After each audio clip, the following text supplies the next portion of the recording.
Welcome, dear students. Our current session focuses on the impact of media on modern English.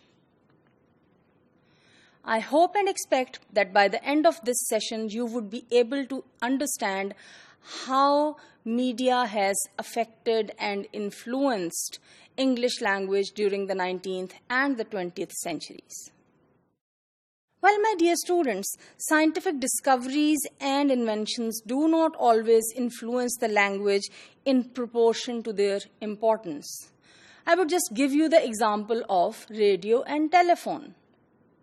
It's very difficult to decide which one has more importance in our lives. Well, I would make a wild guess, maybe depending upon my personal experience or observations, that maybe telephone is being used more. But the vocabulary that comes with these two words, when we compare that, more words have entered into English language with reference to radio or television.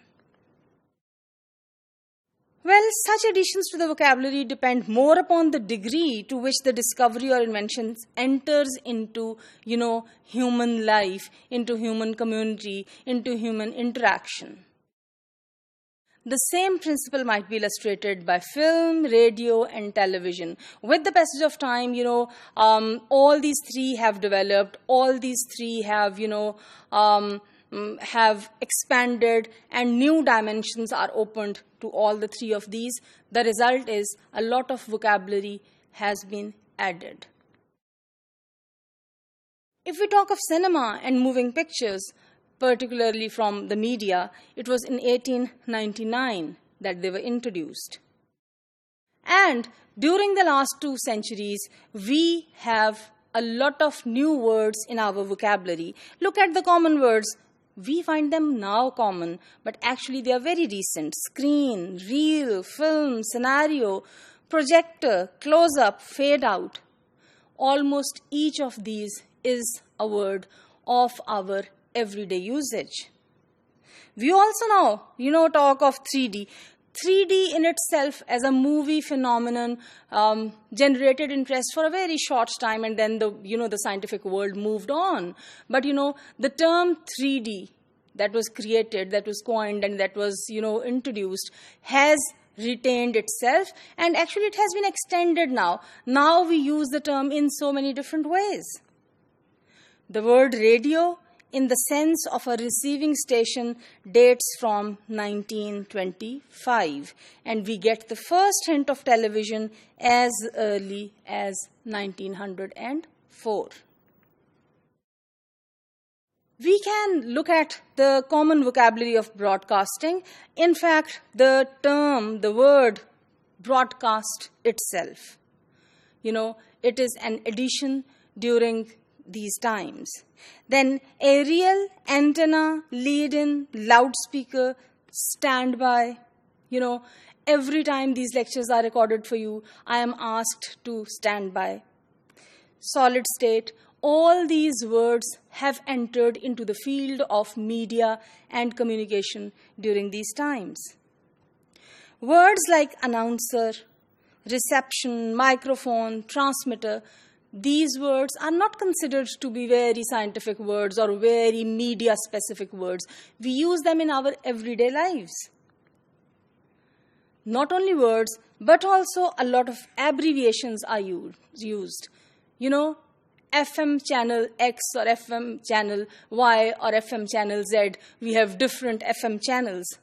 We may not know this abbreviation is of frequency modulation, but we very frequently and comfortably use FM. Same goes for AM, that stands for amplitude modulation. We have cable TV, we have telepromoter, videotapes, VCRs, and DVDs. And what I would say is, times are changing so quickly with such a speed. Everything is on a rush that, my generation, in our childhood, we saw VCRs and DVDs. My children maybe would take a minute to recognize when they would have a look at them, because they are now outdated for them. New technology has replaced all that. And with this replacement, new words have further been added to language. The first electronic digital computers were introduced during the First World War II, and a few terms have been in general use since then. For example, program, language. Now the word language had always been there, but a new meaning was given to it, the computer language, which did not exist before that. Memory, again, the word memory was there, but the memory in the particular sense of the computer memory was not available. Same goes for hardware. Widespread manufacturing of computers during the 1980s and their impact on the world, we all can understand. Almost every house has a computer in Pakistan. Very lower class has, computers available. If not computers available, access to technologies through their mobiles is available. So, we have the word PC itself. We have RAM, that is random access memory. We have ROM, that is read-only memory. We have DOS, that is disk operating system, and many, many more such words. And what is interesting is that new meanings of reading, writing, mouse, terminal, chip, network, workstation, and the word Windows. How very interesting. And virus. Once it is related to computers, the meaning has been expanded from that, traditional dimension of medicine. It has come to this one. So, this is the impact, the huge impact of media on English language during the 19th and the 20th century.